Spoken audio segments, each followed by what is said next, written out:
What's up, guys? ABC Matt here. Today's kind of a crummy day, so I'm back at the estate sales. Today is one that is right behind me, and it's one that I'm not familiar with. They give a number and you just come back when the time comes. And I just want to remind you guys, getting closer to 1,000. Once I hit that 1,000 subscriber level, I'm going to give away a Rolo printer. So keep on subscribing, and I hope you like what you see.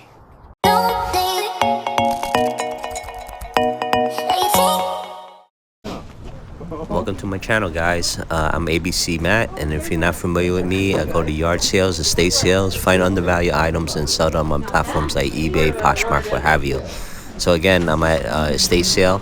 Not much expectations here, not many things to find, but anything I find is a bonus.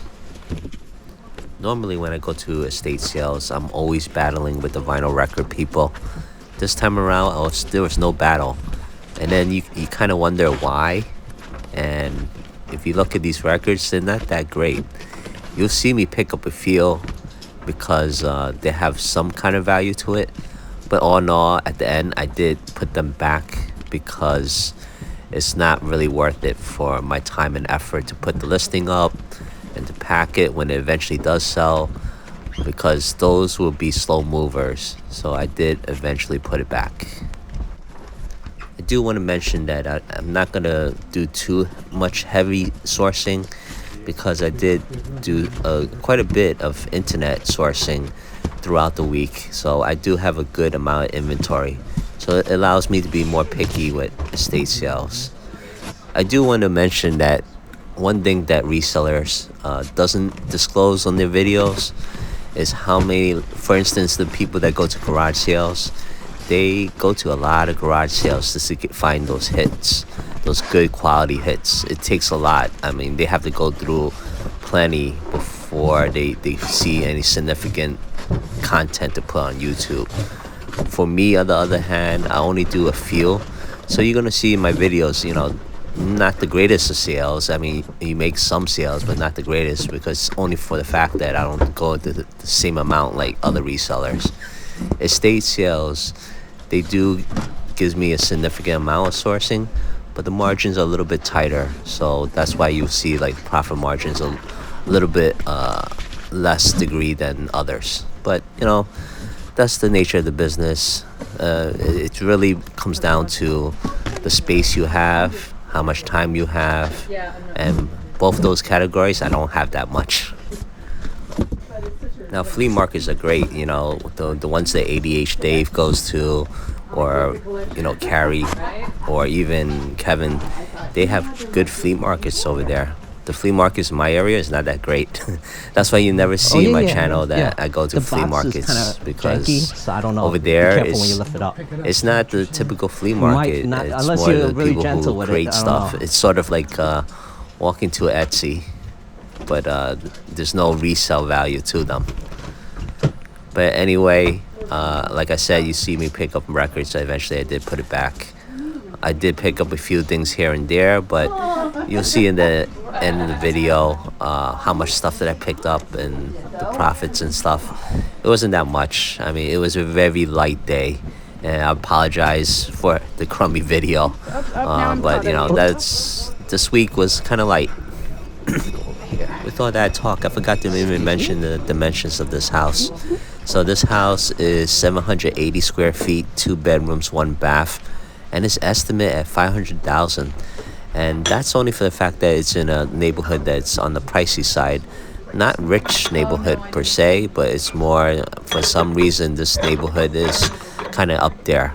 But the house itself is very small. So you saw me pick up this juicer. Now this juicer, I have my suspicion that it is uranium glass, but I forgot to bring my black light. But for $3, it's worth the gamble to pick it up. And sure enough, when I did get home and I used the black light, it does shine the uranium glow. The other glass that I pick up is like a candy dish of some sort. I've seen other resellers pick them up, so I'm like, what the hell, let me pick them up. It's not that expensive. And you can notice that I am picking up more stuff in the kitchen. I I have grown a lot, and even glass, I have grown quite a bit. As a reseller, you have to, always learn and always adapt. I mean, you have your things that you love, but some things you learn and you find that's pretty awesome, and you sell them as well. Now I'm looking at the area where they usually have like more expensive items right Oh, near the yeah. register, and I didn't see anything great over there. This lady in front of me, she just got a typewriter. It's not as good as the typewriter I got in the previous video. By the way, That's a that's nice sold typewriter. already. But this one, it didn't look that great. But Ah. if she likes it, so be it.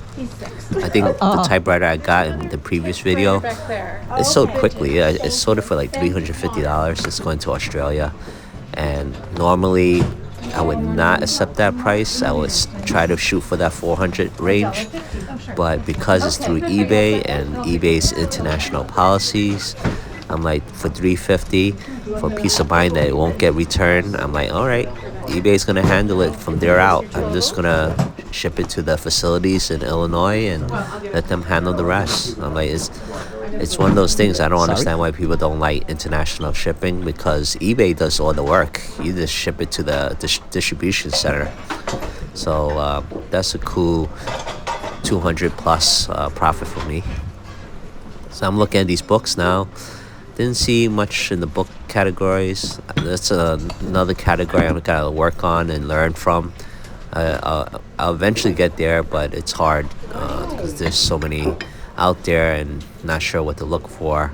You'll see in other videos I do pick up books. This time around I did not.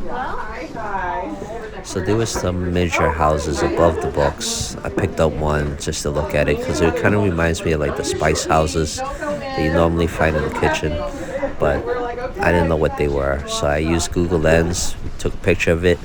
It failed me, so I went to eBay and took a picture through eBay, and I got better results. And I think they were asking like $14 for the house that I pick up, and the eBay sell price is like $14. The sell-through rate was kind of horrible, so I put that straight back again.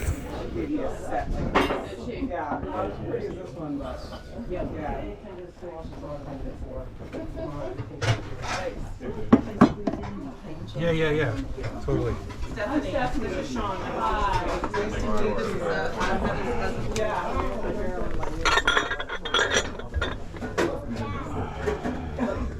So my viewers that are resellers, I want to ask you, what's your latest and greatest sale so far?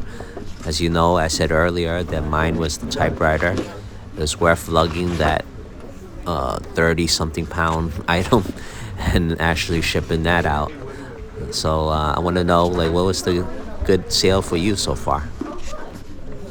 Do want to mention to people who are like new viewers and watching this stuff, this kind of content, it's nice and seeing what people pick up and what they make profit on, but it's really tough. It's a lot of work to do it, and it's not something that anybody could do.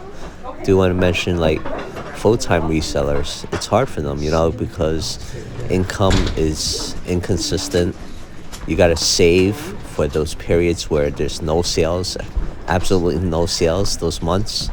And it's hard, it really depends on your cost of living and your sourcing opportunities. For me, I'm not even a part-time, I'm a hobby reseller. So like I have the luxury of having a day job that pays all the bills, pays for my my daily stuff. And this is really for fun and to earn a little bit of side money. But for the full-time and part-time resellers who are dependent on the income, it's hard for them because they have to do a lot of sourcing, and again they have to save a good nest egg for the months that are not that many sales, because throughout the year there's going to be periods where there's no sales at all, and it's tough. It's tough when you have no income coming in. So again, it's not for everyone, but if you have the passion for it, if you like to find cool items, if you're not dependent on the income too much and you have other stream coming in, I mean, this is fine. But if you really want to do it full time, you have to really go down to the nitty gritty, do your budgeting, see how much it costs you throughout the year, and see if you could make it or not. My personal opinion, you probably want to do a test run first to see how it goes before you actually jump into it. So you see me pick up the stethoscope. It's not worth that much actually. Sometimes there's value to it, but this one was pretty basic. After looking up the comps, it's not worth it. I thought it might be, but nope. As you see me sourcing in this house, and I mentioned about eBay's international policies, I mentioned about reselling. Now I want to mention a little bit about YouTube. Now, if you want to become a YouTuber, it's hard, Like I said in previous videos, it's an emotional roller coaster. But to make some money, you need at least 3,000 viewing hours to just get a chance to get super chats for live videos. And then to get fully monetized by YouTube, you need 1,000 subscribers, and you need 4,000 viewing hours. So right now I'm at 822 subscribers, I believe. So I'm close to 1,000, but not there yet.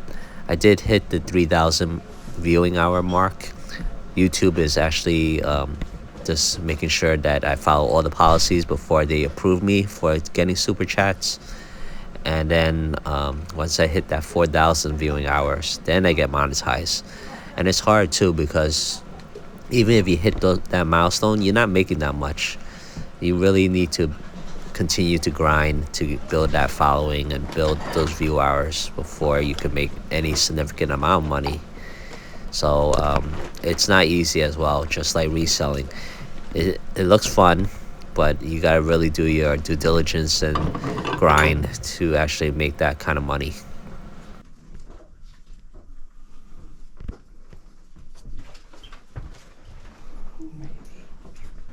So that mirror I picked up, I remember that there's a fellow reseller.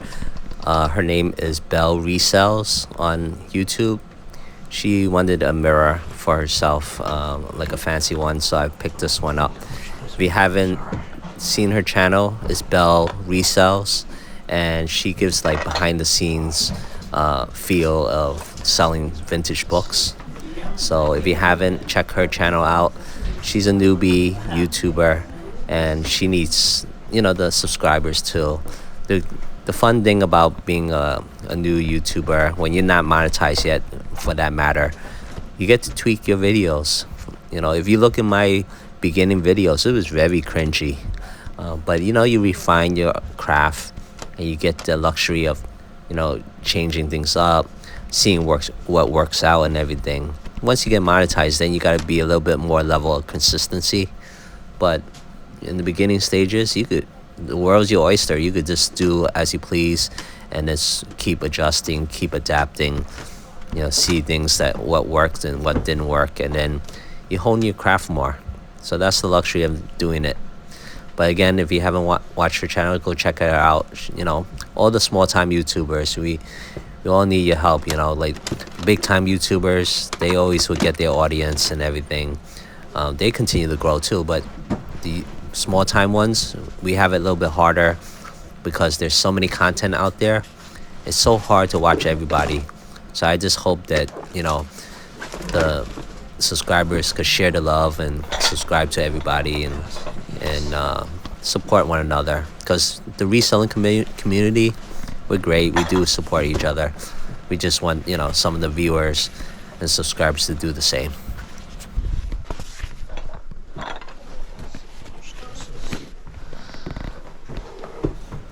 So like I mentioned earlier, the records, they were not great. I actually put them down on this chair just to double check on the comps again, and it's not that great. And for the condition they are and the amount of time I'm going to be holding them, I put them back. Right now, I would say for records, a lot of the 80s have been selling well, and more of the recent stuff. And it's kind of odd too, because the people who buy them, they weren't even born in the vinyl record era, but they love it. And I can understand why, because the cover art is great, And the music quality, if you haven't already know, it's a lot clearer and crisper than a CD. Don't get me wrong, you know, I understand why people get CDs as well, but records are pretty good for the music. So as you can see, this house is pretty small. If you see like previous videos of mine at estate sales, I do a couple laps to make sure I have everything. But this one, I must have did double that amount because it's that small. I also did it because there's not much to pull for reselling that for me with limited space. So one thing I hope to get through to my viewers, just the mindset of what is it like to resell, what is it like to be a YouTuber, just a general mindset and all. And that's what I do in my videos. I basically show you as I'm sourcing what's going through my head during that process. I think most videos that you see for reselling, they don't really tell you that in depth, but I'm telling you like play by play, and I hope it intrigues you. I hope you like it, and I hope you subscribe. So I'm gonna show you my haul, and the comps. It's pretty pitiful, but thanks for watching, and be sure to like and subscribe. Again, I'm trying to hit that 1,000 mark. Appreciate it, guys. I'll talk to you later. So first up is that mirror. It's probably gonna go to that reseller who wanted it, and I don't blame them. It's pretty nice, pretty hefty. Then I pick up this glass candy jar, I guess. It looks like Peter Rabbit. It's a rabbit with overalls. So there's some profit to be made with that. Then we have this rabbit candy dish. See other resellers pick it up, and I'm like, what the hell? I might as well pick it up. It's cranberry color. That seems to be popular. Then we had that juicer. And remember, I forgot my black light, so I just checked it out at home, and bam, it does glow uranium. So anyway, here is the comps.